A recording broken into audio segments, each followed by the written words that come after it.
Bakit ka pa ba nagtataka? Isang hamak na taga-Tondo na nangarap lumipad. Natural lang na sa lupa ang bagsak mo. Huwag mo nang ipahiya ang sarili mo, Marisol. You are fired and that is final. Ang boses na yon, matalas at puno ng pang-uuyam, ay hindi nanggaling sa isang estranghero. Ito ay nagmula sa bibig ni Beatrice, ang pinsang itinuring ni Marisol na higit pa sa tunay na kapatid. Ang taong pinagkatiwalaan niya ng kanyang mga pangarap at maging ng susi ng kanyang silid. Nananatiling nakatayo si Marisol sa gitna ng marangyang opisina ng Sky Horizon, habang ang lamig ng aircon ay tila nanunuot hanggang sa kanyang mga buto.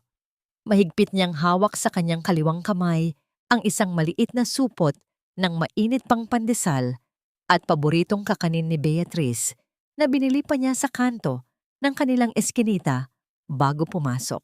Gusto sana niyang ipagdiwang ang balitang magiging ganap na siyang captain. Isang pangarap na binuo niya sa loob ng maraming taon ng pagsisikap at puyat. Ngunit ang supot na yon ay dahan-dahang nalaglag mula sa kanyang nanginginig na mga daliri. Hindi niya naramdaman ang pagbagsak niyon sa sahig, gaya ng hindi niya maramdaman ang sarili niyang mga paa. Sa harap niya, nakaupo si Suya na may mapaglarong ngiti sa mga labi, habang iniikot-ikot ang isang folder na naglalaman ng mga pekeng ebidensya. Ang ulat na nagsasabing si Marisol ay nagpabaya sa huling flight nito at gumamit ng ipinagbabawal na gamot bago lumipad. Isang malaking kasinungalingan na binuo sa loob ng madidilim na sulok ng inggit. Pero Beatrice, alam mong hindi totoo ito. Ikaw ang kasama ko kagabi. Alam mong nag-aral lang ako ng flight manual. Ang panginginig ng boses ni Marisol ay tila isang piping pagsamo na agad ding nalunod sa malakas na halakhak ng kanyang pinsan. Iyon na nga ang problema, Marisol. Masyado kang naniwala, nakakampi mo ako. Hindi mo ba naisip na habang ikaw ay lumilipad sa langit, ako ay naiwan sa lupa para magsilbing anino mo lang? Nakakasawa ang maging anino ng isang sikat na pinsan. Tugon ni Beatrice sabay tayo at paglapit kay Marisol. Dahan-dahan niyang hinawakan ang gintong pakpak na nakakabit sa uniforme ni Marisol at walang pasubali itong hinablot. Ang tunog ng punit na tela ay tila isang malakas na pagsabog sa pandinig ni Marisol. Pakiramdam niya ay hindi lang ang kanyang uniforme ang winarak, kundi pati na rin ang kanyang buong pagkatao. Ang bawat hibla ng kanyang dangal ay unti-unting nalalagas habang pinapanood niya ang kanyang gintong pakpak na itinatapon ni Beatrice sa basurahan. Hindi nakapagsalita si Marisol. Ang kanyang lalamunan ay tila binarahan ng isang malaking bato at ang kanyang mga mata ay nanunuyo sa tindi ng pagkabigla. Ang bawat tibok ng kanyang puso ay naghahatid ng kirot na mas masakit pa sa anumang pisikal na sugat. Tumingin siya sa paligid. Sa mga kasamahan niyang dati ay bumabati sa kanya ng may paggalang. Ngunit ngayon ay nakatungo o kaya naman ay nagbubulungan ng may halong pandidiri. Lumabay ang kanyang mga paa palabas ng gusali. Tila isang bangkay na naglalakad sa ilalim ng nagbabadyang ulan. Ngunit ang kalbaryo ni Marisol ay hindi pa natatapos sa opisina. Habang papalapit siya sa kanilang munting tahanan sa Tondo, isang pamilyar na ingay ang gumising sa kanyang namamanhid na diwa. Ang mga gamit na pinaghirapan niyang bilhin, ang lumang silya, ang munting telebisyon, at maging ang mga damit ng kanyang ina ay nakakalat sa kalsada, nababasa ng unti-unting pagpatak ng ulan. Sa gitna ng kaguluhan, nakita niya ang kanyang inang, si Aling Elena, nakaupo sa isang sako. Pilit na kinakapa ang paligid habang umiiyak at tinatawag ang kanyang pangalan. Marisol, anak, nasaan ka? May mga taong dumating. Sabi nila, ay naibenta na raw ang bahay natin. Marisol. Ang boses ng ina ay tila isang kutsilyong sumasaksak sa puso ng anak. Tumakbo si Marisol at niyakap ng mahigpit ang ina. Ang kanyang mga luha na kanina pa niya pinipigilan ay tuluyan ng umagos, humahalo sa malamig na tubig ulan. Tumingala siya at nakita ang isang pamilyar na sasakyan na nakaparada sa tapat ng kanilang dating pintuan.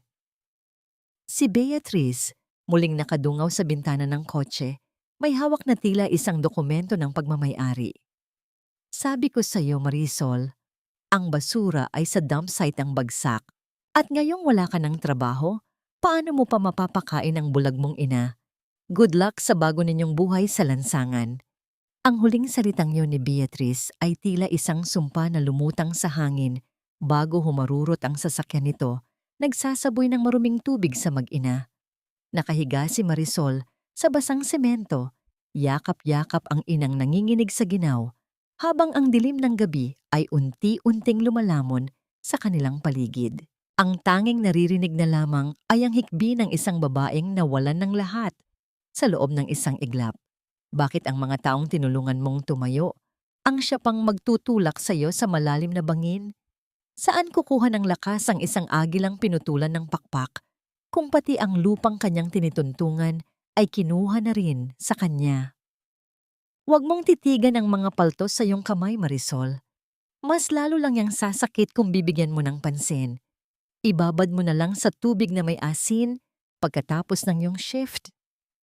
Ang malumanay na boses ni Aling Rosa, ang may-ari ng maliit na karinderya sa Pampang ng Cavite, ay bahagyang nagpabalik kay Marisol sa realidad. Nakatayo siya sa harap ng isang malaking planggana ng mga madiduming plato.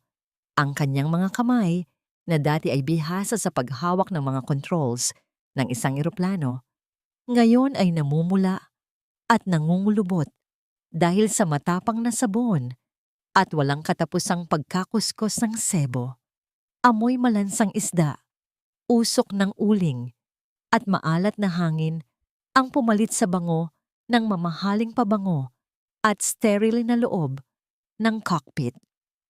Tuwing dadaan ang isang eroplano sa langit, hindi mapigilan ni Marisol ang tumingala. Ang bawat ugong ng makina sa kaitaasan ay tila isang malakas na sampal sa kanyang pagkatao. Nagpapaalala sa kanya na ang kanyang langit ay naging abot-tanaw na lamang na hindi na niya kayang hawakan. Oh Marisol, may order sa table 4, 2 extra rice at 1 kare-kare. Bilisan mo, nagrereklamo na ang mga customer. Sigaw ng isa pang katulong sa karinderya. Mabilis na nagpunas ng kamay si Marisol sa kanyang mantsadong apron. Habang naglalakad siya dala ang mga pagkain, narinig niya ang tawanan ng isang grupo ng mga lalaking nakasuot ng pang-opisina. Ang isa sa kanila ay biglang tumigil sa pagsasalita at tinitigan siya ng mabuti. Sandali lang, hindi ba ikaw yung babaeng piloto na lumabas sa balita? Yung tinanggal dahil sa droga at pandaraya? Ang tanong ng lalaki ay sapat na para tumahimik ang buong karinderya. Naramdaman ni Marisol ang biglang pag-akyat ng dugo sa kanyang mukha.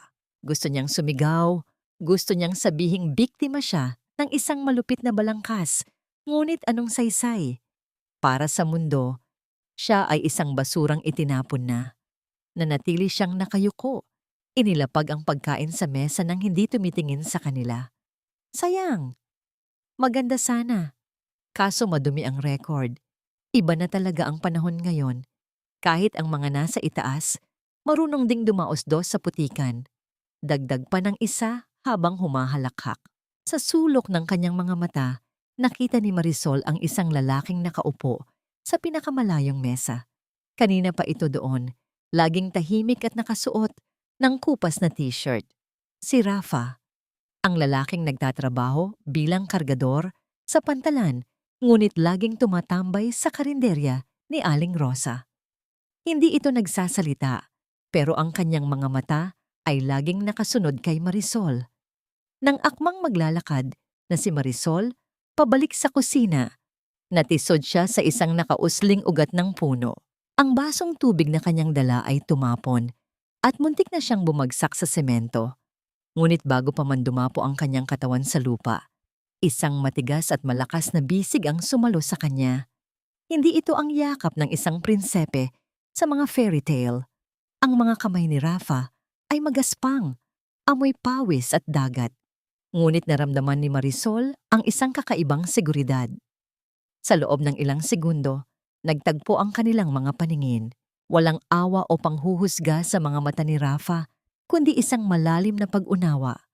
Ayos ka lang ba? Maikling tanong ni Rafa. Ang boses niya ay malalim, tila galing sa ilalim ng lupa. Ayos lang ako, salamat. Mabilis na kumalas si Marisol, hindi sanay sa ganoong klaseng atensyon. Pagkatapos ng mahabang araw, umuwi si Marisol sa kanilang munting barong-barong na gawa sa pinagtagpi-tagping yero at kahoy. Doon, nakita niya ang kanyang ina, si Aling Elena, na pilit na naglalaban ng kanilang mga damit sa kabila ng kanyang pagkabulag. Ang tunog ng pagkuskos ng tela sa batya ay tila isang malungkot na oyayis sa gabi. Marisol, anak, ikaw na ba yan? Tanong ng ina. Opo, inay. Ako na po ang tatapos niyan. Magpahinga na kayo. Lumapit si Marisol at kinuha ang basang damit. Niyakap niya ang ina mula sa likod. Ibinaba ang kanyang ulo sa balikat nito. Sa sandaling iyon, ang matapang na Marisol ay naging isang maliit na bata na gustong magsumbong sa lahat ng kawalang katarungan sa mundo. Anak, nararamdaman ko ang panginginig ng iyong mga kamay. Alam kong mahirap ang ginagawa mo para sa atin. Patawarin mo ako kung naging pabigat ako sa iyo. Umiyak ang matanda. Ang kanyang mga kamay ay pilit na hinahaplos ang mukha ng anak. Huwag po kayong magsalita ng ganyan, inay. Gagawin ko ang lahat. Kahit magmakaawa pa ako sa kalsada, huwag lang kayong magutom. Sumpa ni Marisol sa kanyang sarili. Ngunit ang katahimikan ng gabi ay biglang binasag ng malalakas na yabag ng mga paa sa labas ng kanilang pinto. Hindi ito ang karaniwang tunog ng mga kapitbahay. Ito ay mabigat, mabilis, at mapanganib. Ang pinto ay tila niyanig ng isang malakas na puwersa. Sa pagbukas nito, bumungad ang tatlong lalaking may malalaking katawan at madidilim na mukha. Ang isa sa kanila ay may hawak na isang piraso ng papel na may lagda ni Beatrice.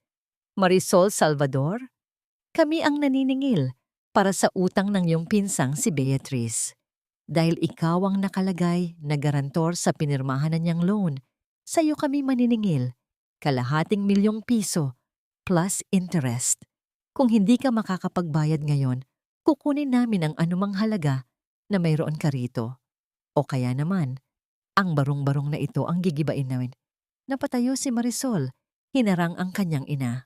Wala akong utang sa inyo. Niloko lang ako ni Beatrice. Wala kaming pera. Ang lalaking nasa unahan ay ngumisi ng nakakatakot.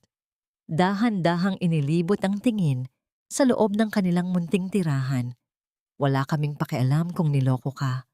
Ang alam namin, pera ang kailangan namin.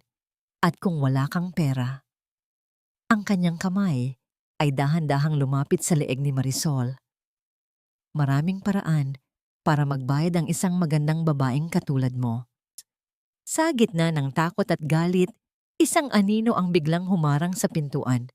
Ang liwanag ng buwan sa likod nito ay nagmukhang dambuhala ang figura ng taong iyon.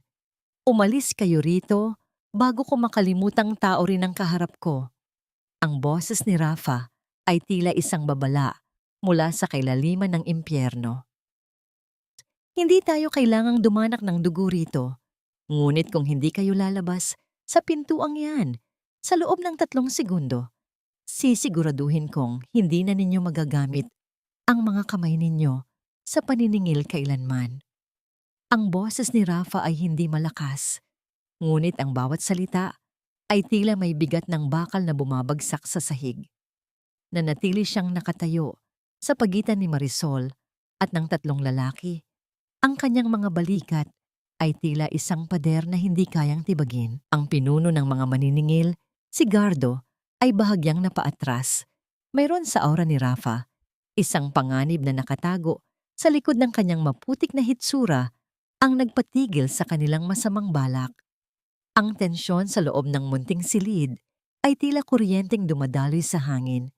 Naririnig ni Marisol ang mabilis na paghinga ng kanyang ina na nakakapit sa kanyang braso. Wala siyang magawa kundi manood habang ang estrangherong madalas niyang makita sa pantalan ay itinataya ang sariling buhay para sa kanila. Sino ka ba? Huwag kang makialam sa usapan ng pamilya. Ang babaeng iyan ang garantor ng utang.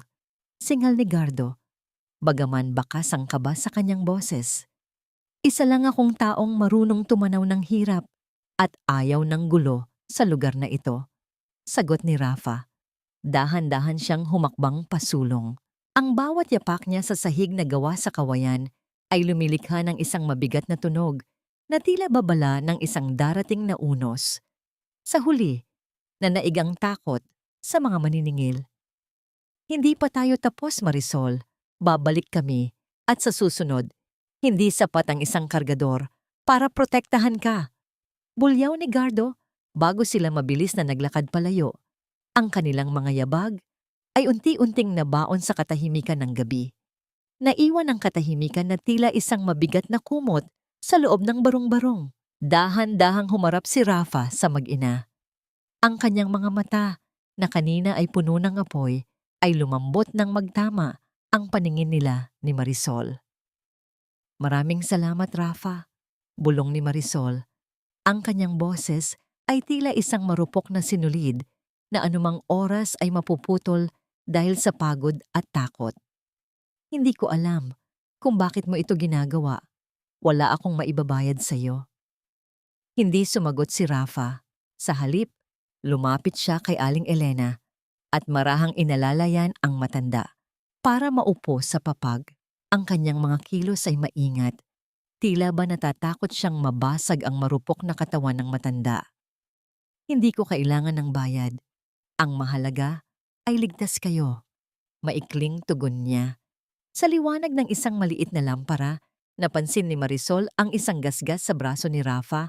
Malamang ay nakuha niya sa trabaho sa pantalan kanina. Kumuha siya ng malinis na tela at kaunting tubig. Hayaan mong linisin ko yan, Anya. Habang maingat na pinupunasan ni Marisol ang sugat ni Rafa, hindi niya maiwasang mapansin ang mga kamay ng lalaki. Magaspang ang mga ito, puno ng kalyo, ngunit may isang bagay na hindi tumutugma. Ang paraan ng kanyang pagkilos, ang tikas ng kanyang pagtayo, at ang kanyang pananalita ay hindi katulad ng mga karaniwang trabahador sa daungan. Sino ka ba talaga, Rafa? Tanong ni Marisol. Ang kanyang mga mata ay nagsusuri sa madilim na mukha ng lalaki. Hindi ka mukhang kargador lang. Isang tipid na ngiti ang sumilay sa mga labi ni Rafa bago ito agad ding naglaho. Lahat tayo ay may itinatagong sugat, Marisol. Ang iba ay nasa balat. Ang iba naman ay nasa kaluluwa. Ang mahalaga ay narito tayo ngayon, pilit na bumabangon mula sa pagkakalubog sa putik. Tumayo si Rafa at naghandang umalis. Nang makalabas siya sa pinto, may isang bagay na kumislap sa sahig na nakuha ng atensyon ni Marisol. Pinulot niya ito. Isang maliit ngunit mamahaling queen na gawa sa pilak. May nakaukit na isang pamilyar na simbolo na madalas niyang makita sa mga uniforme ng mga matataas na opisyal sa Sky Horizon. Ang kanyang puso ay tila nakaramdam ng isang mabilis na pintig. Saan nakuha ng isang kargador ang ganitong klaseng gamit? Kinabukasan, bumalik si Marisol sa karinderya ni Aling Rosa. Ang bigat ng kanyang dibdib ay tila nadagdagan ng libu-libong katanungan. Habang nagluluto siya ng pagkain para sa mga mangingisda, nakita niyang tinutulungan ni Rafa si Aling Elena na maupo sa isang silong sa labas ng karinderya. Pinapanood niya kung paano iniaabot ni Rafa ang isang baso ng tubig sa kanyang ina nang may labis na paggalang. Ito ang golden moment na tumagos sa puso ni Marisol. Sa gitna ng kanyang paghihirap, sa gitna ng pagtatraidor ng sariling kadugo, isang estranghero ang nagbibigay sa kanya ng dahilan para maniwala na may kabutihan pa sa mundo. Ngunit ang katahimikan ay panandalian lamang. Isang itim na sasakyan ang huminto sa tapat ng karinderya. Bumukas ang bintana nito at lumabas ang mukha ni Beatrice, nakasuot ng malalaking sunglasses at tila diring-diri sa alikabok ng paligid. Aba, ang pinsan kong piloto, naging yaya na rin pala ng kargador. Uyam ni Beatrice. Ang boses niya ay tila isang lason na kumakalat sa hangin. Huwag kang mag-alala, Marisol. Narito ako para bigyan ka ng isang alok na hindi mo matatanggihan.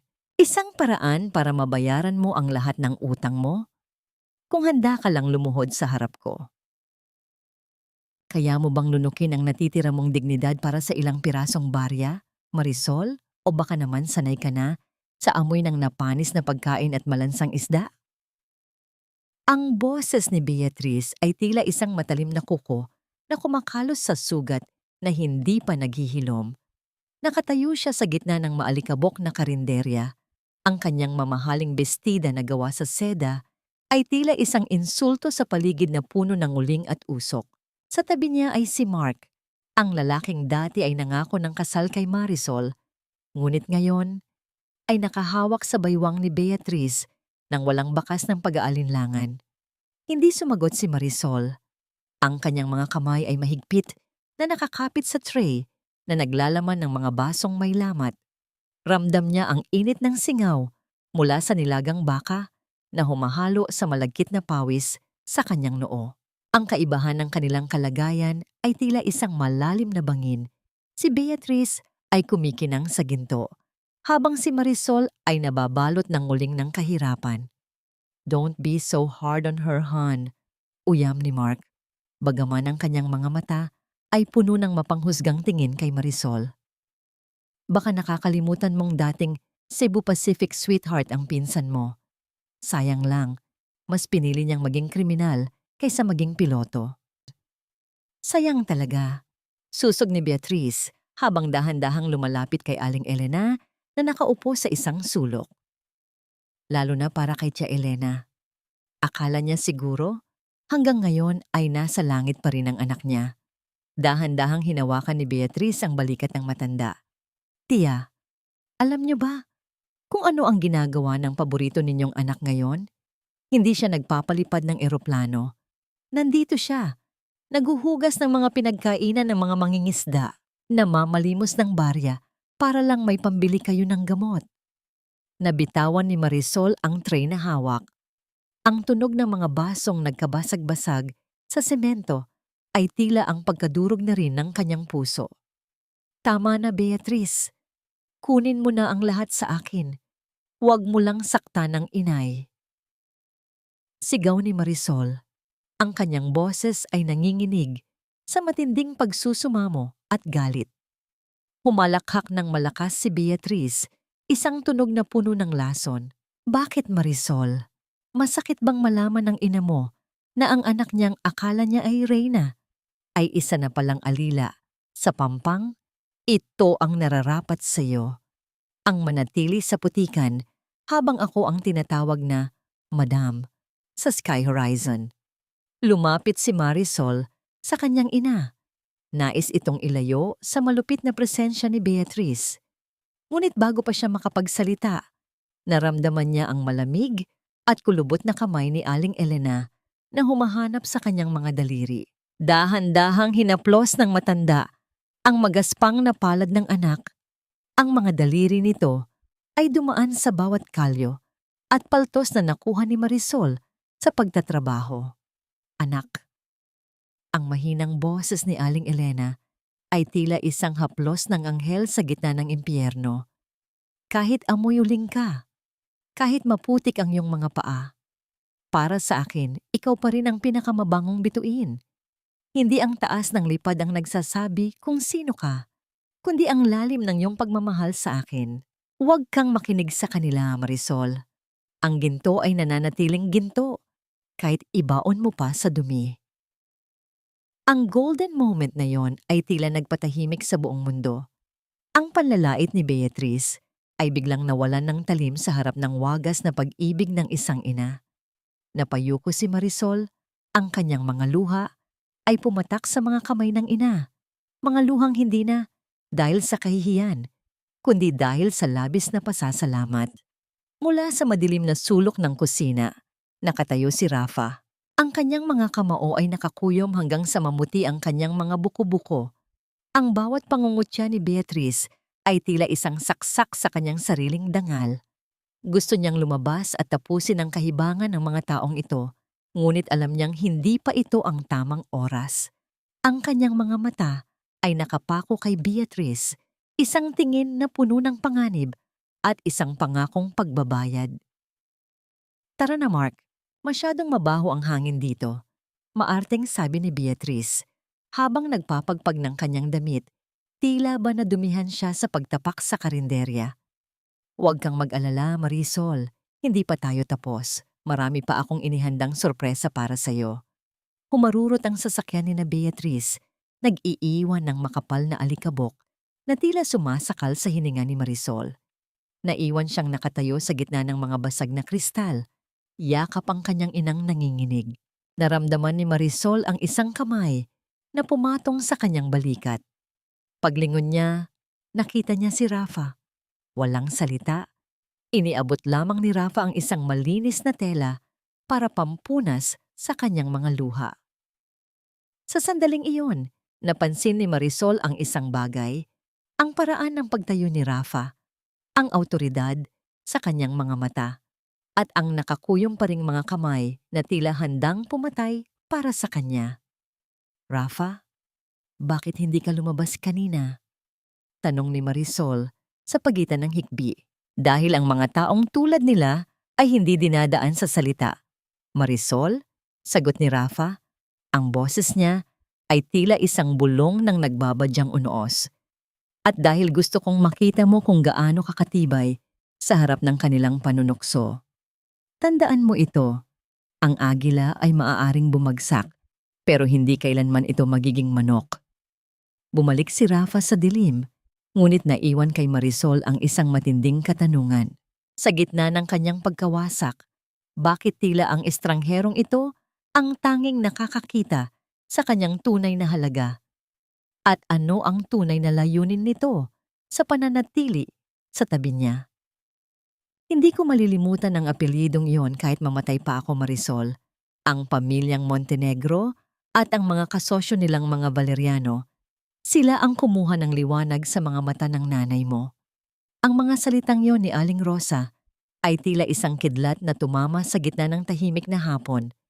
Nakatayo si Marisol sa likod ng karinderya, hawak ang isang palanggana ng maligamgam na tubig at malinis na bimpo. Kasalukuyan niyang nililinis ang mukha ng kanyang inang si Elena, na tila isang estatwa ng pasensya habang tinatanggap ang bawat haplos ng anak. Ang payapang sandali ng pag-aalaga ay biglang nalamon ng isang madilim na katotohanan. Nabitiwan ni Marisol ang bimpo. Ang tunog ng tubig na tumatalsik sa semento ay tila isang malakas na pagpintig sa kanyang pandinig. Anong sinasabi niyo, Aling Rosa? Ang aksidente ni Inay. Ang sabi sa amin ng mga pulis noon, isang hindi kilalang driver ang nakabangga sa kanya. Huminga ng malalim si Aling Rosa. Ang kanyang mga mata ay puno ng pait ng nakaraan. Noong gabi ng aksidente, 10 taon na ang nakalilipas, nasa gilid ako ng kalsada. Nakita ko ang itim na sasakyan, ang plaka, at ang lalaking bumaba para tingnan ang dugo ang katawan ni Elena bago siya mabilis na humarurot palayo. Siya si Don Valeriano, ang ama ni Suyan. Tinakot nila ako. Binayaran ang mga saksi at binura ang lahat ng record sa presinto. Naramdaman ni Marisol ang biglang paglamig ng kanyang sikmura. Ang kanyang hininga ay tila naging maliliit na piraso ng bubog na sumasaksak sa kanyang baga. Tumingin siya sa kanyang ina, na ngayon ay tahimik na umiiyak. Ang mga walang malay na mata ay nakatingin sa kawalan. Ang bawat luhang dumadaloy sa pisngi ni Elena ay tila isang hatol ng kamatayan sa huling natitirang tiwala ni Marisol sa mundo. Kaya pala ganoon na lamang ang galit ni Suyan sa kanya. Hindi dahil sa kompetisyon sa trabaho, kundi dahil ang presensya ni Marisol ay isang buhay na paalala ng krimen ng kanyang ama. Ang bawat tagumpay ni Marisol bilang piloto ay tila isang banta na maaaring mabuksan muli ang kasong ibinaon na sa limot. Ginamit nila ang pera para itago ang dumi nila habang kami ay namuhay sa dilim. Bulong ni Marisol. Ang kanyang boses ay hindi na nanginginig. Ito ay naging malamig at matigas. tila isang talim na dumaan sa apoy. Inalisan nila ng paningin ang inay para lang sa sarili nilang kaligtasan. Dahan-dahang lumapit si Marisol sa isang lumang baul sa sulok ng kanilang barong-barong. Doon, nakatago ang huling mga gamit ng kanyang ama, mga dokumentong akala niya ay wala ng halaga. Sa ilalim ng mga lumang larawan, nakita niya ang isang gusot na piraso ng papel, isang ulat ng ospital na may pirma ng isang doktor na matagal nang nawala. At sa gilid nito, may isang sulat kamay na tala tungkol sa isang settlement na hindi kailanman nakarating sa kanila. Ang golden moment ng sakit ay dumating nang haplusin ni Marisol ang mga peklat sa paligid ng mga mata ng kanyang ina. Dito nagsimula ang lahat. Ang kahirapan nila, ang pang-aapi ni Beatrice at ang pagkakatanggal niya sa trabaho. Lahat ay magkakabit sa isang kadena ng kasamaan na pinamumunuan ng mga taong kinamumuhian niya. Mula sa labas, ang anino ni Rafa ay dahan-dahang gumalaw. Kanina pa siya nakikinig sa likod ng dingding na yari sa lawanit. Ang kanyang mukha ay seryoso at ang kanyang mga mata ay nagpapakita ng isang desisyong hindi na mababago. Alam ni Rafa na ang oras ng pagtatago ay unti-unti nang natatapos. Hindi lang hustisya ang kailangan mo, Marisol. Ang boses ni Rafa ay biglang narinig mula sa pintuan. Kailangan mo ng lakas para wasakin ang pader na itinayo nila. Tumingin si Marisol kay Rafa at sa unang pagkakataon, nakita niya ang sarili niyang galit sa mga mata ng lalaki. Ngunit bago pa siya makasagot, isang mabilis na paghinto ng sasakyan sa labas ang muling gumising sa kanilang nerbiyos. Hindi ito ang sasakyan ni Beatrice. Ito ay isang truck ng mga construction worker at sa loob nito ay ang tauhan ni Don Valeriano. May utos kami galing sa munisipyo. Ang lupang kinalalagyan ng karinderyang ito at ng mga bahay rito ay idineklarang danger zone. Gigibain ang lahat ng ito sa loob ng 24 oras. Sigaw ng isang lalaking naka-megaphone. Ang mundo ni Marisol ay muling gumuho. Hindi pa man siya nakakabangon mula sa katotohanan ng nakaraan, heto na naman ang panibagong dagok na nagnanais na tuluyan silang ibaon sa lupa. Ano ang gagawin ng isang agilang wala ng pugad at pinutulan pa ng pakpak? Mapapanatili pa ba ni Marisol ang kanyang dangal kung pati ang huling silong na nagpoprotekta sa kanyang ina ay kukunin na rin ng mga taong pumatay sa kanilang mga pangarap? Ang ulan ng gabing iyon ay tila walang katapusan. Ang bawat patak na tumatama sa bubungang yero ay lumilikha ng isang nakabibinging ingay na tila libu-libong maliliit na martilyong nagpupukpok sa bungo ni Marisol. Sa loob ng maliit at madilim na karinderya ni Aling Rosa, tanging ang isang aandap-andap na kandila ang nagbibigay ng liwanag. Nag-iisa si Marisol, pilit na tinatapos ang pagliligpit ng mga huling kagamitan bago ang nakatakdang demolisyon sa madaling araw. Marisol, nariyan ka pa ba?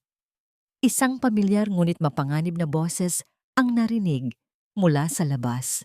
Hindi iyon si Aling Rosa. Hindi rin iyon si Rafa. Ang boses na iyon ay puno ng puot na binalot ng pekeng tamis, si Suyan.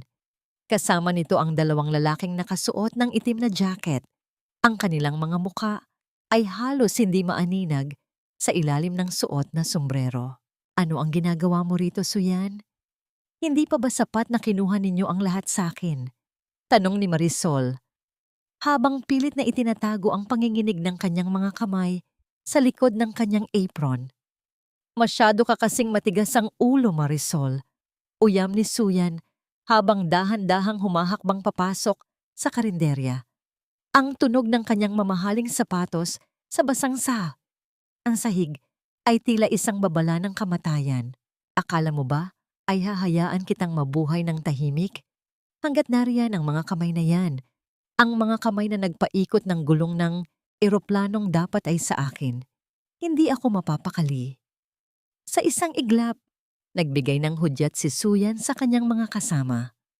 Ang isa sa mga lalaki ay kumuha ni Mua ng isang mabigat na tubo ng bakal mula sa kanyang likuran. Ang pagtama ng bakal sa palad ng lalaki ay lumikha ng isang malamig na tunog na nagpatayo ng balahibo ni Marisol. Tapusin na ito. Siguraduhin ninyong hindi na niya magagamit ang mga kamay na yan kahit sa paghuhugas man lang ng plato. Utos ni Suyan bago ito mabilis na lumabas at sumilong sa kanyang sasakyan. Tumakbo si Marisol patungo sa likuran ng kusina. Ngunit ang dilim ay naging kaaway niya. Nadapa siya sa isang tumpok ng mga kahoy na panggatong at bago pa siya makatayo, naramdaman na niya ang bigat ng isang lalaking dumadagan sa kanyang likuran. Itinaas ng isa pang lalaki ang tubo ng bakal, nakatutok sa kanyang mga daliri na nakabaon sa putikan. Pikit matang naghintay si Marisol ng sakit, ngunit sa halip na bakal ang tumama sa kanyang balat, isang malakas na tunog ng pagkakaumpog ng dalawang matitigas na bagay ang bumasag sa katahimikan. Sabi ko sa'yo, huwag mo silang hahayaang hawakan ka. Ang boses ni Rafa ay tila isang ungol ng isang sugatang leon. Sa gitna ng dilim, nakita ni Marisol ang figura ni Rafa na nakaharang sa kanya. Nasalo ni Rafa ang unang hampas ng tubo gamit ang kanyang sariling braso. Naririnig ni Marisol ang malalim na paghinga ni Rafa. Ang bawat buga ng hangin nito ay puno ng matinding galit at sakit. Nagsimula ang isang madugong labanan sa loob ng maliit na kusina. Ang bawat suntok at tadyak ay hindi kailangang bigyan ng tunog. Ang bigat ng bawat bagsak ng katawan sa sahig at ang pagtalsik ng mga gamit sa kusina ay sapat na para maramdaman ang tindi ng sagupaan. Sa huli, nagawa ni Rafa na maitaboy ang dalawang lalaki. Ngunit bago sila tumakas, isang huling hampas ng bakal ang tumama sa kanyang balikat. Napaluhod si Rafa. Ang kanyang mukha ay namumutla sa ilalim ng aandap-andap na liwanag ng kandila. Mabilis na lumapit si Marisol. Ang kanyang mga luha ay malayang dumadaloy habang pilit na inaalalayan ang lalaki. Rafa, bakit? Bakit mo ginawa iyon? Maaari kang mamatay. Hikbi ni Marisol habang sinusubukang patigilin ang pagdaloy ng dugo sa balikat nito. Dahan-dahang itinaas ni Rafa ang kanyang kamay at hinawakan ang nanginginig na mga daliri ni Marisol. Isang golden moment ang namayani sa pagitan ng dalawang kaluluwang kapwa-sugatan. Sa kabila ng matinding sakit na nararamdaman, pilit nang ngumiti si Rafa. Huwag mong hahayaang saktan nila ang mga kamay na ito, Marisol. Bulong niya. Ang boses ay halos hindi na marinig sa tindi ng pagod. Ang mga kamay na ito ang muling maglilipad sa atin patungo sa langit. Ito ang magdadala sa atin palayo sa putik na ito. Sa sandaling iyon, nawalan ng malay si Rafa. Sa bigat ng kanyang pagbagsak, may isang bagay na lumusot mula sa kanyang bulsa at gumulong sa basang semento. Ito ay isang itim na gamit, makinis at mukhang napakamahal, isang satellite phone. Habang nanginginig ang mga kamay ni Marisol sa pagpulot nito, biglang umilaw ang screen ng aparato. Ang liwanag nito ay tila isang mitya na sumindi sa gitna ng kadiliman. May isang pangalan na paulit-ulit na lumalabas sa screen, isang pangalang nagpabilis sa tibok ng puso ni Marisol at nagpabago sa lahat ng kanyang nalalaman. Sa lahat ng kasinungalingang naranasan ko, bakit ang katotohanan ito ang pinakamasakit tanggapin? Na ang tanging taong pinagkatiwalaan ko sa gitna ng aking pagkadapa ay ang taong nagmamay-ari ng langit na ipinagkait sa akin? Nakatayo si Marisol sa madilim, malamig na pasilyo ng pampublikong ospital. Ang kanyang mga paa ay hubad at nababalot pa rin ng tuyong putik, habang ang kanyang mga kamay ay mahigpit na nakakapit sa satellite phone na patuloy na umiilaw. Ang pangalang Montenegro Corp ay tila isang sumpa na bumubulag sa kanyang paningin.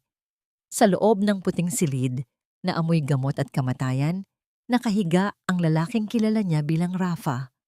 Ang kargador na amoy dagat, ang lalaking nagligtas sa kanya mula sa dumi. Ngunit ang bawat mahinang tunog ng makinang nagbabantay sa tibok ng puso nito ay tila nagsasabing hindi siya si Rafa. Hindi nagtagal, Ang katahimikan ng ospital ay binasag ng mabilis na yabag ng mga sapatos na gawa sa mamahaling balat. Isang grupo ng mga lalaking nakasuot ng barong at formal na suit ang dumating. Pinamumunuan ng isang matandang abogado na kilala ni Marisol sa mga pahayagan. Si Attorney Valdez, ang kanang kamay ng pamilya Montenegro. Nasaan siya? Nasaan ang aking apo? Ang boses ng isang matandang lalaki na puno ng awtoridad ay umalingaw-ngaw sa pasilyo. Ito ay si Don Roberto Montenegro, ang pinakamataas na pinuno ng kumpanyang nagtanggal kay Marisol. Nang makita nila si Marisol na duguan at marungis, agad siyang hinarang ng mga security guards. Ngunit bago pa sila makalapit, dahan-dahang bumukas ang pinto ng silid ni Rafa.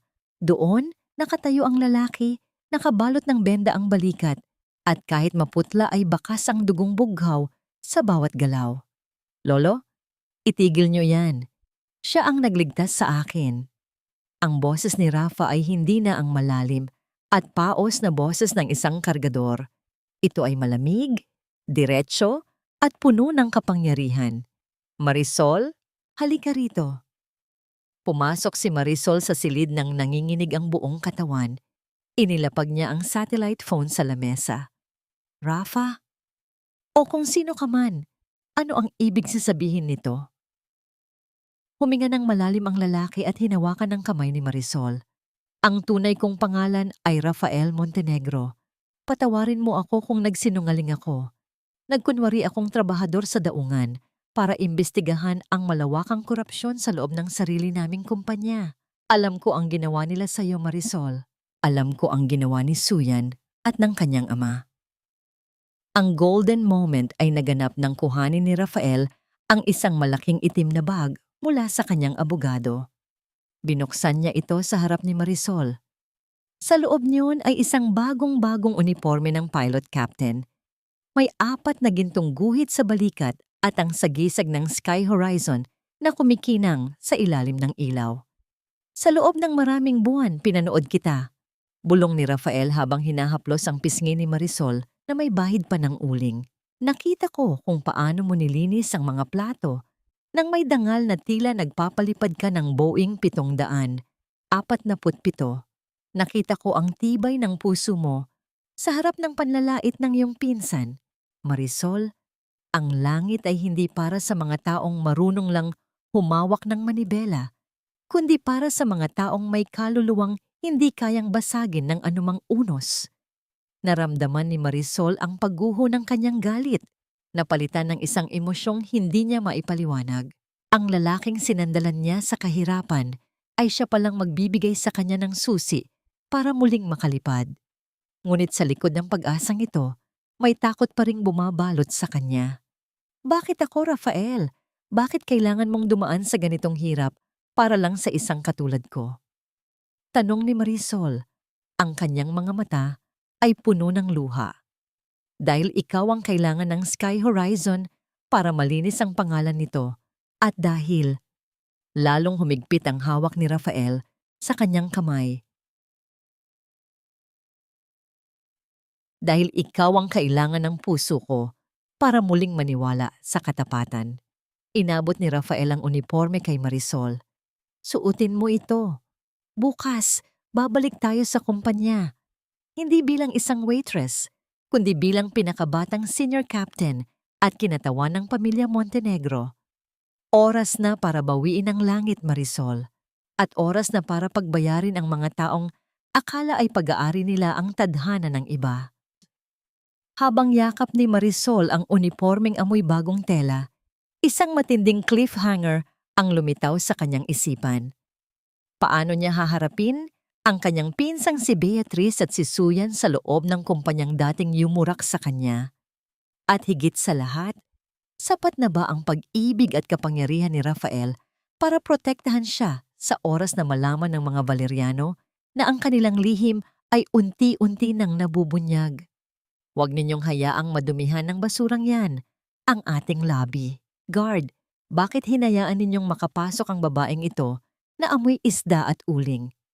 Ang boses ni Beatrice ay umalingaw-ngaw sa malawak at marang niyang lobby ng Sky Horizon Aviation Tower. Nakatayo siya sa gitna, suot ang isang mamahaling pulang damit, habang nakataas ang kilay na nakatingin sa direksyon ng pintuang salamin. Sa tabi niya ay si Suyan, na may mapang-uyam ng ngiti, tila naghihintay sa sandali. Nakaladkarin palabas ang taong inaakala nilang nangahas na bumalik sa kanilang teritoryo. Ngunit ang katahimikan ay tila isang mabigat na kumot na bumalot sa buong gusali nang dahan-dahang bumukas ang malaking pintuan. Ang tunog ng mga sapatos na tumatama sa makinis na marmol ay may dalang awtoridad na hindi matatawaran. Hindi isang marungis na waitress ang pumasok. Hindi ang babaeng basahan na huling nakita ni Beatrice sa karinderya. Ang pumasok ay si Marisol Salvador. Ang kanyang buhok ay maayos na nakapusod. Ang kanyang mukha ay maliwanag at puno ng dangal. At ang pinakaimportante, suot niya ang asul na uniforme ng isang senior captain. Ang 4 na gintong guhit sa kanyang balikat ay kumikinang sa ilalim ng mga chandelier. Tila mga sulo na tumutupok sa lahat ng kasinungalingang ipinukol sa kanya. Sa likuran niya naglalakad ng may tikas at kapangyarihan si Rafael Montenegro. Ang bawat hakbang nito sa tabi ni Marisol ay tila isang deklarasyon ng digmaan laban sa mga mapang-api. Marisol? Anong ibig sabihin nito? Magnanakaw. Saan mo nakuha ang uniformeng iyan? Ang boses ni Beatrice ay bahagyang nanginginig. Ang kanyang mukha ay unti-unting nawawalan ng kulay habang napapatingin sa mga empleyadong nagsisimula ng magbulungan. Huminto si Marisol sa tapat mismo ni Beatrice. Ang distansya sa pagitan nila ay sapat na para maamoy ni Beatrice ang bango ng tagumpay mula sa kanyang pinsan, ang amoy ng bagong telang uniforme at ang matapang na determinasyon. Tumingin si Marisol ng diretso sa mga mata ni Beatrice. Isang tingin na hindi na humihingi ng awa, kundi humihingi ng katarungan. Ang langit, Beatrice, ay hindi na itatago sa loob ng isang bulsa. At ang pakpak na kinuha ninyo ay hindi kailanman naging pag-aari ninyo. Ang boses ni Marisol ay kalmado, malalim, at puno ng talim ng katotohanan. Nandito ako, hindi para makipagtalo. Nandito ako dahil ang tunay na may-ari ng kumpanyang ito ay nagpasya ng linisin ang hangin mula sa mga pesteng sumisira rito. Sa sandaling iyon, humakbang pasulong si Rafael. Ang kanyang malamig na tingin ay dumaan kay Beatrice at huminto kay Suyan. Mula sa araw na ito, si Captain Marisol Salvador ay itinalaga bilang Chief Pilot of Operations at Special Consultant to the Board. Lahat ng desisyon tungkol sa flight schedules, promotions, at disciplinary actions ay dadaan sa kanyang mga kamay. Ang golden moment ay naganap ng kuhanin ni Marisol ang kanyang ID badge, ang badge na dati ay itinapon ni Beatrice sa putikan. Inilapit niya ito sa scanner, at ang tunog ng pag-unlock ng system ay tila isang himig ng paglaya sa kanyang pandinig. Tumingin siya kay Suyan, na ngayon ay tila nanliliit sa harap ng kanyang dating biktima.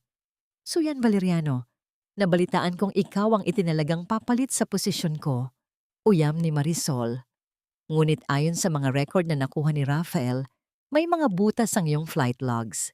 Sa katunayan, sa loob ng 2 oras, magsasagawa tayo ng isang sorpresang simulation competency test. Lahat ng senior pilots, kabilang ka, ay kailangang dumaan sa aking pagsusuri at sisiguraduhin kong sa pagkakataong ito, walang perang makakapagpasa sa'yo. Naramdaman ni Marisol ang mabilis na pagtibok ng kanyang puso. Hindi ito ang takot na naramdaman niya noong gabi ng demolisyon. Ito ay ang adrenaline ng isang agilang muling nakaramdam ng hangin sa ilalim ng kanyang mga pakpak. Ang bawat insulto ni Beatrice, ang bawat sampal ng kahirapan ay naging gatong para sa apoy na ngayon ay nagliliyab sa kanyang mga mata. You can't do this. Isusumbong kita sa papa ko. Sigaw ni Suyan, ang kanyang boses ay tila isang bata na inalisan ng laruan. Ang papa mo, Suyan, ay kasalukuyan ng kinakausap ng mga awtoridad Tungkol sa isang aksidenteng nangyari 10 taon na ang nakalilipas, ang boses ni Rafael ay tila isang hatol ng kamatayan. Naiwan si Beatrice at Suyan sa gitna ng lobby habang si Marisol ay naglalakad patungo sa elevator kasama si Rafael. Sa bawat palapag na kanilang inaakyat, nararamdaman ni Marisol ang paglayo niya sa putik ng tondo at ang paglapit niya sa kaitaasan. Ngunit alam niyang hindi pa tapos ang laban. Ang mga sugatang kaaway ay mas mapanganib at si Beatrice ay kilala sa kanyang mga madidilim na taktika. Sa pagbukas ng pinto ng elevator sa pinakamataas na palapag, isang pamilyar na amoy ang sumalubong kay Marisol. Ang amoy ng kape, bagong print ng mga dokumento, at ang malawak na tanawin ng langit sa labas ng bintana. Tumingin siya sa malayo, kung saan ang mga eroplano ay malayang lumilipad. "Handa ka na ba, Marisol?" tanong ni Rafael. Ang kanyang boses ay puno ng paghanga. "Handa na ako, Rafael.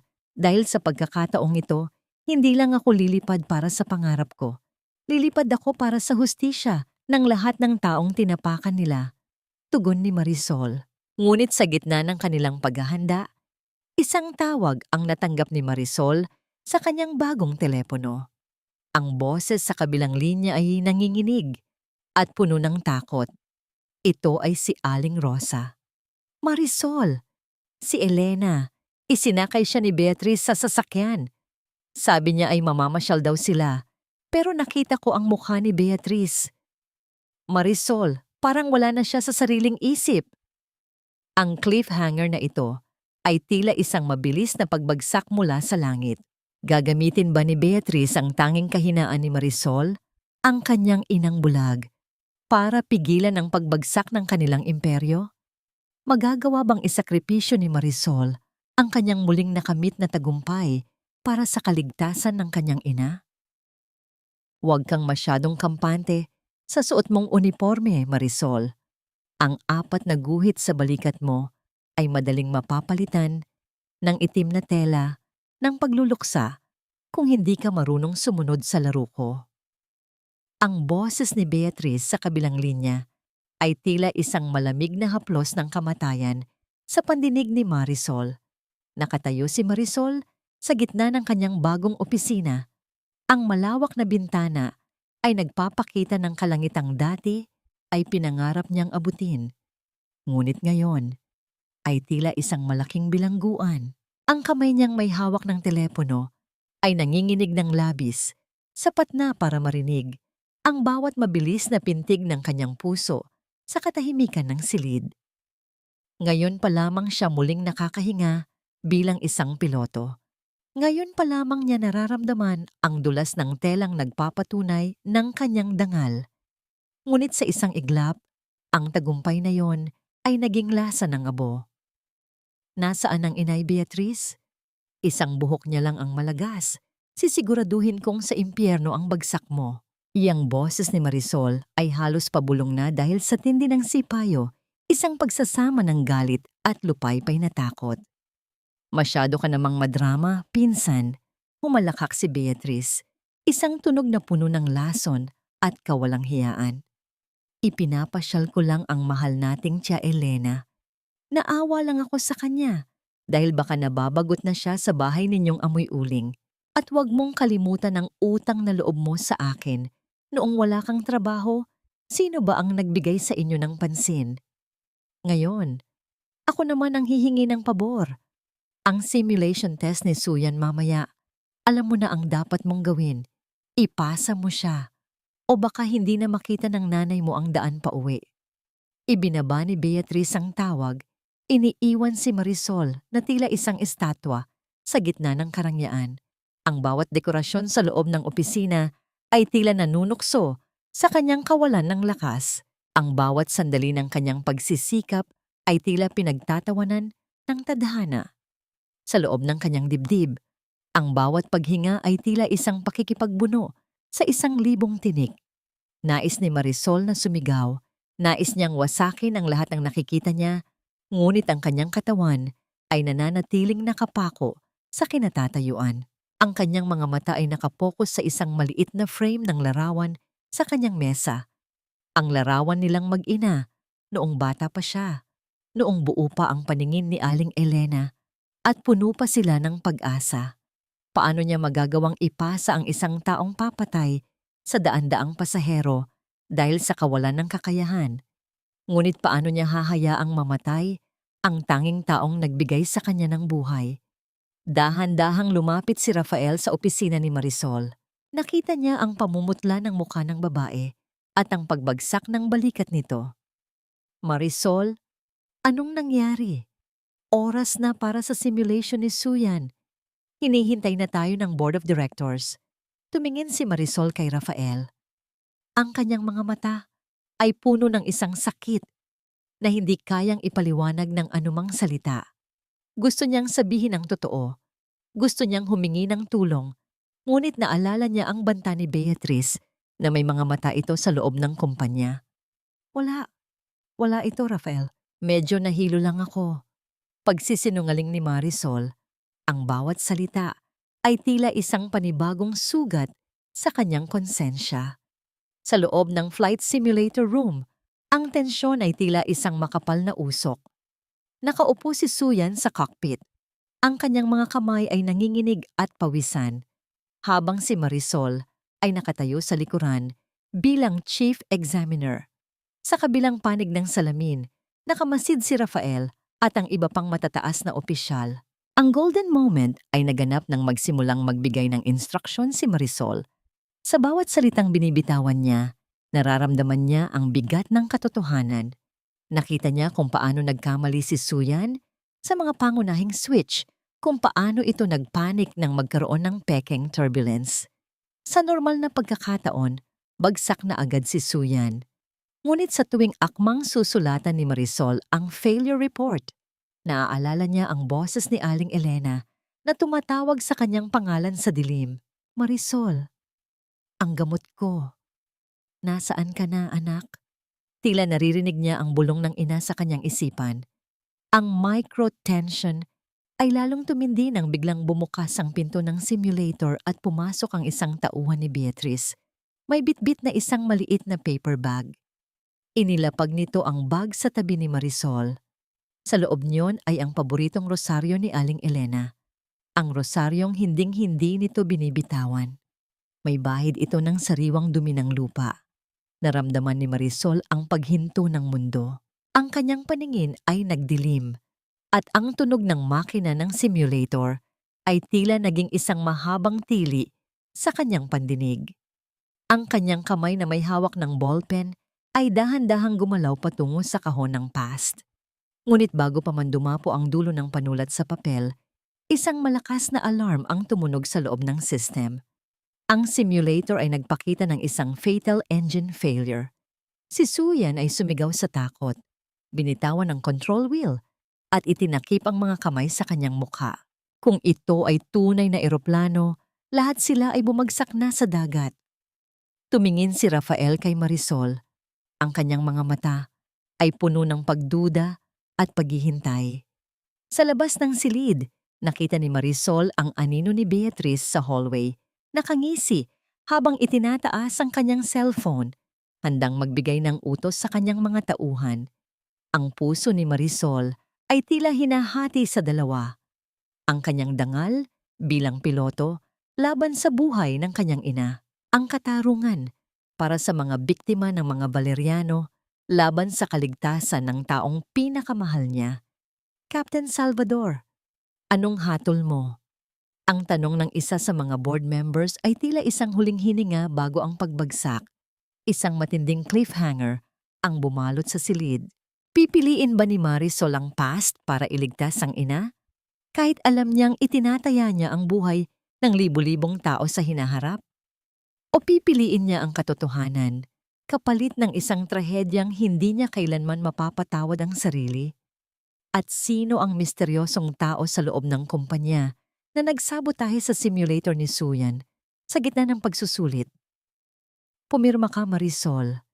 Isang mabilis na galaw lang ng kamay mo at masisiguro kong may yayakap pa sa'yo pag uwi mo. Pero kung mas pipiliin mo ang dangal kaysa sa buhay ng nanay mo, huwag kang iiyak kapag kabaong na Ang isinalubong ko sa'yo.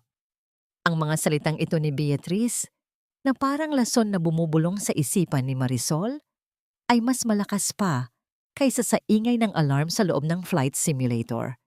Nakatayo si Marisol. Ang kanyang paningin ay nakapako sa papel na nasa kanyang harap. Ang ballpen na hawak niya ay tila naging kasing bigat ng 1 toneladang bakal. Ang kanyang mga daliri ay nanginginig at ang bawat butil ng pawis na pumapatak mula sa kanyang noo ay tila uling na humahapdi sa kanyang balat. Sa loob ng cockpit, si Suyan ay patuloy na sumisigaw. Ang kanyang mga kamay ay nakatakip sa kanyang mga mata habang ang simulator ay marahas na yumayanig. Ginagaya ang isang eroplanong tuluyan nang nawalan ng kontrol sa gitna ng unos. Ito ang realidad na nais ni na Beatrice at ng mga Valeriano. Isang mundong ang kapangyarihan ay nabibili kahit ang kapalit ay ang buhay ng mga inosente. Captain Salvador, anong nangyayari? Bakit hindi ka pa nagbibigay ng hatol? Ang boses ni Rafael mula sa intercom ay puno ng pagtataka at isang uri ng babala. Tumingin si Marisol sa kabilang panig ng salamin. Nakita niya ang matalas na tingin ni Rafael. Ang mga matang dati ay nagbigay sa kanya ng pag-asa. Ngunit ngayon ay tila nagtatanong kung siya ba ay naging bahagi na rin ng bulok na sistema. Sa labas ng silid, nakita niya ang tauhan ni Beatrice na nakasandal sa pader. Dahan-dahang itinatapik ang kanyang relo. Nagpapaalala na nauubos na ang oras ni Aling Elena. Ang kanyang puso ay tila isang marupok na baso na unti-unting dinudurog ng isang malaking kamay. Naramdaman niya ang pagsikip ng kanyang dibdib. Ang hangin ay tila ayaw nang pumasok sa kanyang mga baga. Ang imahe ng kanyang inang bulag na walang kalaban-laban sa kamay ng mga halimaw ay tila isang kutsilyong humihiwa sa kanyang kaluluwa. Inay, patawarin niyo po ako, bulong ni Marisol sa kanyang sarili. Isang golden moment ng pagpapasya ang namayani. Marahang hinawakan ni Marisol ang maruming rosaryo sa kanyang bulsa. Naramdaman niya ang tuyong putik sa mga butil niyon. Naalala niya ang sinabi ni Aling Elena. Ang ginto ay nananatiling ginto kahit ibaon mo pa sa dumi. Dahan-dahang itinuwid ni Marisol ang kanyang likod. Ang kanyang mga mata, na kanina ay puno ng luha, ay biglang nagliyab sa isang matinding determinasyon. Kinuha niya ang failure report at, sa halip na sa past na kahon, mabilis niyang itinusok ang panulat sa ilalim ng salitang permanent disqualification. Suyan Valeriano. Ang boses ni Marisol ay umalingaw-ngaw sa buong silid, matigas at walang bahid ng pag-aalinlangan. You are not fit to fly. You are a danger to this airline, to the passengers, and to yourself. Your license is hereby recommended for immediate revocation. Ang katahimikan sa loob ng observation room ay tila isang pagsabog. Si Suyan ay natulala, habang ang mga board members ay nagsimulang magbulungan. Ngunit bago pa man makapagsalita ang sinuman, mabilis na lumabas si Marisol mula sa simulator at hinarap ang tauhan ni Beatrice. Sabihin mo sa amo mo, hindi ko ibibenta ang langit para sa isang kasalanan. At kung may mangyaring masama sa nanay ko, sisiguraduhin kong lalamunin kayo ng apoy na sinindihan ninyo. Sigaw ni Marisol. Ang kanyang bawat salita ay may dalang kapangyarihan ng isang tunay na kapitan. Ngunit ang galit ni Marisol ay biglang napalitan ng baha ng takot nang marinig niya ang malakas na tawa mula sa cellphone ng tauhan na naka-loudspeaker. Matapang ka talaga, Marisol. Sayang. Dahil sa katapangan mo, oras na para magpaalam sa nanay mo.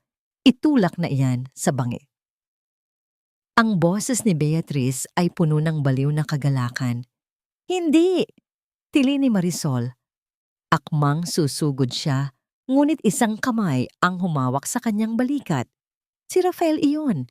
Ang kanyang mukha ay seryoso ngunit kalmado. Iniharap niya ang kanyang sariling telepono kay Marisol. Huwag kang mag-alala, Marisol. Ang satellite phone na nakuha mo sa akin, may GPS tracker yon. Kanina pa nakasunod ang mga tauhan ko sa sasakyan ni Beatrice. Sa screen ng telepono ni Rafael, Nakita ni Marisol ang isang live feed mula sa isang drone. Isang itim na sasakyan ang nakatigil sa gilid ng isang liblib na bangin sa Antipolo. Nakita niya si Beatrice na hinihila ang kanyang inang si Elena palabas ng kotse. Ngunit bago pa man makagawa ng masama si Beatrice, isang grupo ng mga armadong security team ni Rafael ang mabilis na sumulpot mula sa mga puno, pinalibutan ang sasakyan at iniligtas si Aling Elena.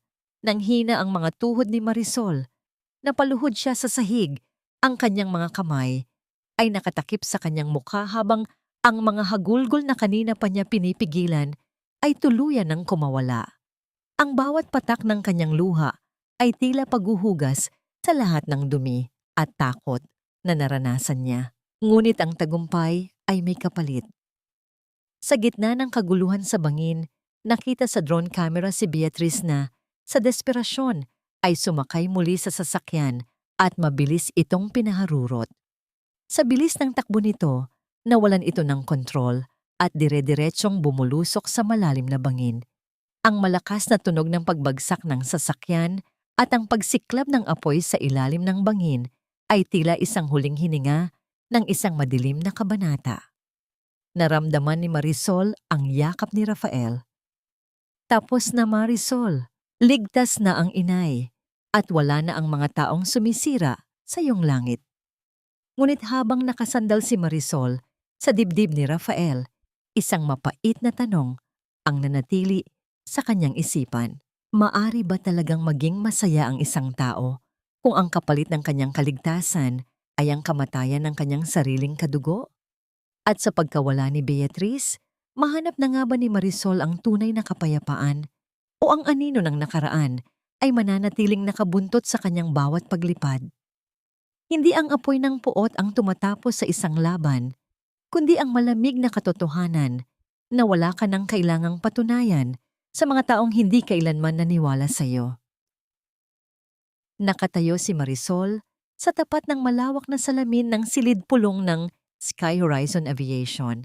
Ang kanyang refleksyon ay malayo na sa hitsura ng babaeng duguan sa pampang ng Cavite o ng umiiyak na anak sa eskinita ng Tondo. Ang kanyang uniforme ay tila naging bahagi na ng kanyang balat, isang baluti na pinanday ng luha at pagtitiis. Sa labas, ang araw ay dahan-dahang sumisikat, nagbibigay ng ginintuang kulay sa mga ulap, isang paalala na sa likod ng pinakamadilim na gabi ay laging may pag-asang naghihintay. Ang katahimikan sa loob ng silid ay binasag ng pagbukas ng pinto. Pumasok ang mga awtoridad, kasama si Rafael na may hawak na isang asul na folder. Sa likuran nila ay si Don Valeriano, ang ama ni Suyan, na ngayon ay nakapuso at nakayuko. Ang dating mapagmataas na muka ay tila isang lanta ng dahon. Captain Salvador, tapos na ang investigasyon. Ang boses ni Rafael ay puno ng formalidad, ngunit may halong lambing sa kanyang mga mata nang sulyapan si Marisol. Ang mga ebidensyang ibinigay mo, ang lumang ulat ng ospital, at ang pag-amin ni Suyan sa loob ng simulator ay sapat na para buksan muli ang kaso ng iyong ina. Don Valeriano is being charged with obstruction of justice and reckless imprudence resulting in permanent disability. Hindi gumalaw si Marisol, tiningnan niya ang matanda, ang taong naging dahilan ng dilim sa buhay ng kanyang ina sa loob ng 10 taon. Walang galit na sumabog sa kanyang dibdib, kundi isang malalim na buntong hininga ng paglaya. Ang bigat na dinala niya sa kanyang mga balikat ay tila unti-unting tinatangay ng hangin. Dinala ninyo ang liwanag sa aming buhay, Don Valeriano. Mahinahong sabi ni Marisol, ang bawat salita ay may bigat ng katarungan. Ngunit ang katotohanan ay tila isang araw. Maaari mong ipikit ang iyong mga mata, pero hindi mo ito mapipigilang sumikat. Dinala na ng mga pulis ang matanda. Kasunod nito ay lumabas si Suyan mula sa kabilang silid, mugto ang mga mata at gulo-gulo ang buhok. Wala na ang kislap ng kanyang mga alahas, wala na ang kanyang pagiging reyna. Nang magtama ang kanilang paningin ni Marisol, mabilis itong umiwas. Tila ba napapaso sa dangal na taglay ng kanyang dating biktima. Nang maiwan silang dalawa ni Rafael sa silid, lumapit ang lalaki at inabot ang isang maliit na bagay na nakabalot sa puting tela. Nang buksan ito ni Marisol, ang kanyang puso ay tila tumigil sa pagtibok. Ito ang telang Teo ng kanyang ama, ang panyo na huling hawak ni Beatrice bago ang trahedya sa bangin. Nakuha ito ng mga rescue team sa paligid ng wreckage. Ang golden moment ay naganap ng haplusin ni Marisol ang bawat tahi ng panyo. Nararamdaman niya ang presensya ng kanyang ama, ang bango ng kanyang pagkabata, at ang lahat ng pangarap na muntik ng mamatay. Hindi niya mapigilang maluha, hindi dahil sa sakit, kundi dahil sa wakas ay nabawi na niya ang huling piraso ng kanyang nakaraan. Nahanap na rin ang daan pauwi ng lahat, Marisol, bulong ni Rafael habang hinahawakan ng kanyang balikat. Si Beatrice, maaaring naging malupit siya, pero sa huli, ang sarili niyang inggit ang naging bilangguan niya. Hayaan na natin siyang mamahinga. Tumango si Marisol, itinago ang panyo sa kanyang bulsa, malapit sa kanyang puso. Salamat, Rafael. Hindi ko alam kung nasaan ako ngayon kung wala ka. Nasa langit ka, Marisol, dahil doon ka naman talaga nararapat, sagot ni Rafael ng may ngiti. Lumabas silang dalawa patungo sa hangar kung saan naghihintay ang isang malaking aircraft. Ito ang unang pagkakataon na lilipad si Marisol bilang ganap na captain pagkatapos ng lahat ng unos. Ngunit bago siya sumampa sa cockpit, nakita niya sa di kalayuan ang kanyang inang si Elena na inaalalayan ni Aling Rosa. Nakasuot ang matanda ng isang magandang bestida at kahit wala itong paningin, ang kanyang mukha ay nakaharap sa langit. Tila ninanamnam ang init ng araw at ang ugong ng mga makina. Nilapitan ni Marisol ang ina at hinalikan ito sa noo. Inay, lilipad na po ako. Isasama ko po kayo sa kaitaasan. Sige anak, lipad lang. Ang sagot ng ina ay puno ng pagmamalaki. Alam kong abot-tanaw mo na ang lahat. Habang naglalakad si Marisol patungo sa eroplano, isang pakiramdam ng ganap na kapayapaan ang bumalot sa kanya. Ang bawat hakbang niya sa aspalto ng runway ay tila isang pag-iwan sa lahat ng alabok at luha ng nakaraan. Ngunit sa gitna ng kanyang kagalakan, isang huling tanong ang naiwan sa hangin. Sa muling paglipad ni Marisol, sapat na ba ang nakamit niyang hustisya para punan ang puwang na iniwan ng kanyang pinsan? At sa harap ng bagong simula, kasama si Rafael, handa na ba ang kanyang puso na tuluyang magpatawad? Hindi para sa iba, kundi para sa kanyang sariling katahimikan? Isang huling sulyap sa radar, isang huling pagsuri sa mga controls. Ang boses ni Marisol ay umalingaw-ngaw sa loob ng cabin, malinaw at puno ng pag-asa. Sky Horizon 808, ready for takeoff. Isang taon ang mabilis na lumipas, na tila isang maikling sandali sa gitna ng malawak na kalawakan.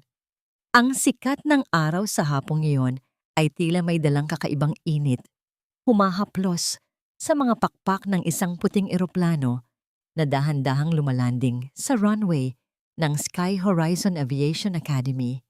Sa loob ng cockpit, ang mga kamay ni Marisol ay kampante at panatag, habang iginigiya ang dambuhalang ibon patungo sa kanyang tahanan sa lupa. Wala na ang panginginig ng kanyang mga daliri. Wala na ang amoy ng uling at lansa ng isda na dati ay tila nakabaon sa kanyang balat. Ang tanging nararamdaman niya ngayon ay ang kapayapaan ng isang taong nakarating na sa kanyang destinasyon pagkatapos ng isang napakahabang bagyo. Pagkababa niya ng eroplano, hindi ang mga reporters o mga matataas na opisyal ang unang sumalubong sa kanya. Sa gilid ng hangar, nakaupo si Aling Elena sa isang malambot na silya na papaligiran ng mga bulaklak ng lumboy at mababangong kampupot. Kahit mananatiling madilim ang mundo para sa kanyang mga mata, ang kanyang mukha ay maliwanag at puno ng ngiti, habang dinaramdam ang hangin na nagmumula sa paghinto ng mga makina. Inay, nandito na po ako. Bulong ni Marisol habang lumuluhod sa harap ng ina at kinukuha ang mga kamay nito para magmano. Ramdam ko, anak. Ramdam ko ang iyong tagumpay sa bawat tibok ng iyong puso. Sagot ni Aling Elena habang maingat na hinahaplos ang mukha ni Marisol. Ang mga peklat sa paligid ng mga mata ng matanda ay tila hindi na mga tanda ng krimen, kundi mga marka ng isang laban na kanilang naipanalo ng magkasama. Sa tabi nila, nakatayo si Rafael. Wala na ang suot nitong formal na suit ng isang CEO. Nakasuot lamang siya ng simpleng puting polo. Ang kanyang mga mata ay nakapako kay Marisol ng may labis na paghanga at pag-ibig. Sa loob ng isang taon, hindi lang sila naging magkasosyo sa kumpanya, kundi naging katuwang sa pagtatayo ng Lipad ng Pag-asa Foundation, isang paaralan para sa mga kabataang babae mula sa mga eskinita ng Tondo na nagnanais ding abutin ang mga bituin. Nagawa natin, Marisol, ani Rafael, sabay abot ng isang maliit na sobreng itim. Ito ang huling balita mula sa probinsya. Binuksan ni Marisol ang sobre. Sa loob niyon ay isang larawan ng isang maliit at payapang puntod sa paanan ng isang bundok. Doon nakahimlay si Beatrice. Sa tapat ng larawan, may isang maikling tala mula sa parokya na nagsasabing ang lahat ng natitirang ari-arian ni Beatrice ay naibigay na sa mga bahay ampunan, ayon sa huling hiling ni Marisol. Naramdaman ni Marisol ang isang huling kirot sa kanyang dibdib, ngunit hindi na ito ang puot na tila lason. Ito ay ang pait ng panghihinayang para sa isang kapatid na naligaw ng landas. Napatawad mo na ba siya, Marisol? Tanong ni Rafael sa mahinang boses. Tumingala si Marisol sa asul na langit, kung saan ang isang agila ay malayang lumilipad ng walang takot. Ang pagpapatawad, Rafael, ay hindi para sa kanya. Ito ay para sa aking sarili. Dahil hindi ako makakalipad ng mataas kung ang aking mga pakpak ay laging nakatali sa mga riles ng nakaraan. Pinatawad ko na siya, hindi dahil karapat-dapat siya, kundi dahil karapat-dapat ako sa kapayapaan. Dahan-dahang kinuha ni Rafael ang kamay ni Marisol at isinuot ang isang simpleng gintong singsing na may disenyong tila maliliit na pakpak. Walang kailangang sabihin, ang kanilang mga paningin ay sapat na para ipahayag ang isang pangakong hinding-hindi na muling magbibitiw. Ready for our next mission, Captain? Biro ni Rafael. Ang kanyang boses ay puno ng kagalakan. Always ready, Rafael. Hanggat ikaw ang co-pilot ko. Sagot ni Marisol nang may matamis na ngiti. Ang kwento ni Marisol ay hindi lamang kwento ng isang babaeng naging piloto. Ito ay ang alamat ng isang pusong pinanday ng hirap, dinurog ng pagtatraidor, ngunit muling nabuo sa pamamagitan ng katapatan at wagas na pag-ibig. Isang paalala para sa lahat ng mga nakikinig na ang tunay na liwanag ay hindi nanggagaling sa bituin, kundi sa apoy ng pagsubok na nagpapatatag sa ating kaluluwa. Sa bawat pag-ugong ng makina, sa bawat pagtaas ng eroplano, laging may isang tinig na maririnig sa hangin, ang tinig ng isang agilang marunong lumingon sa lupa. Ngunit hindi kailanman natakot na muling angkinin ang kanyang langit. Dahil sa dulo ng lahat, ang pinakamagandang tanawin ay hindi ang makikita sa kaitaasan, kundi ang makita ang iyong sariling pagkatao na muling nakatayo, malaya, at punong-puno ng pag-asa. Dito nagtatapos ang paglalakbay ni Marisol, isang kwento ng paglipad at pagbabalik sa sariling dangal. Mga mahal kong tagapakinig, mula sa kaibuturan ng aking puso, nais kong magpasalamat sa bawat isa sa inyo na nanatili at sumama sa akin hanggang sa huling sandali ng kwentong ito. Ang inyong pakikinig ay nagsilbing hangin sa ilalim ng aking mga pakpak habang binubuo ko ang bawat kabanata ng buhay ni Marisol. Habang isinusulat ko ang mga salitang ito, hindi ko mapigilang balikan ang mga gabing puno ng emosyon, lalo na noong isinusulat ko ang bahagi kung saan winarak ni Beatrice ang pangarap ni Marisol sa gitna ng ulan. Para ring pinipiraso ang sarili kong puso habang inilalarawan ang sakit ng isang taong pinagtaksila ng sariling dugo. Ang kwentong ito ay hindi lamang basta bunga ng imahinasyon. Ito ay hango sa katatagan ng maraming Filipina na nasaksihan ko sa tunay na buhay, mga babaeng kahit baon na sa putik ng kahirapan at pang-aapi, ay pilit pa ring tumitingala sa langit ng may dangal. Ang pag-asa ay parang isang maliit na mitya ng kandila sa gitna ng malakas na hangin. Maaring sumuray, maaring humina, pero hanggat may nag-aalaga sa apoy nito, hindi ito kailanman mamamatay. Sa mundong puno ng inggit at pagkukunwari, ang katapatan at pagmamahal pa rin ang tanging landas patungo sa tunay na kapayapaan. Ngunit bago tayo tuluyang magpaalam, may isang bagay na nais kong itanong sa inyo. Sa dulo ng lahat, pinili ni Marisol na patawarin si Beatrice para sa sarili niyang katahimikan. Kayo ba? Kung kayo ang nasa kalagayan niya, magagawa niyo rin bang patawarin ang isang taong naging dahilan ng inyong pagbagsak sa putikan? O naniniwala kayo na may mga pagkakasala na tanging katarungan lamang ang makakahilom? Sana ay nag-iwan ng kwentong ito ng isang munting butil ng liwanag sa inyong mga puso. Kung ang kwentong ito ay naghatid sa inyo ng inspirasyon, inaanyayahan ko po kayong mag-iwan ng inyong mga saloobin sa comment section. Huwag din po nating kalimutang i-like ang video na ito at ibahagi sa inyong mga kaibigan at mahal sa buhay. Ang inyong suporta ang nagbibigay sa akin ng lakas na patuloy na magbahagi ng mga kwentong may kaluluwa at damdamin. Hanggang sa muli nating paglalakbay sa mundo ng mga salita. Ako ang inyong lingkod, nagpapasalamat at nagpapaalam ng may pag-asa sa bawat bukas. Maraming salamat po at pagpalain kayo ng may kapal.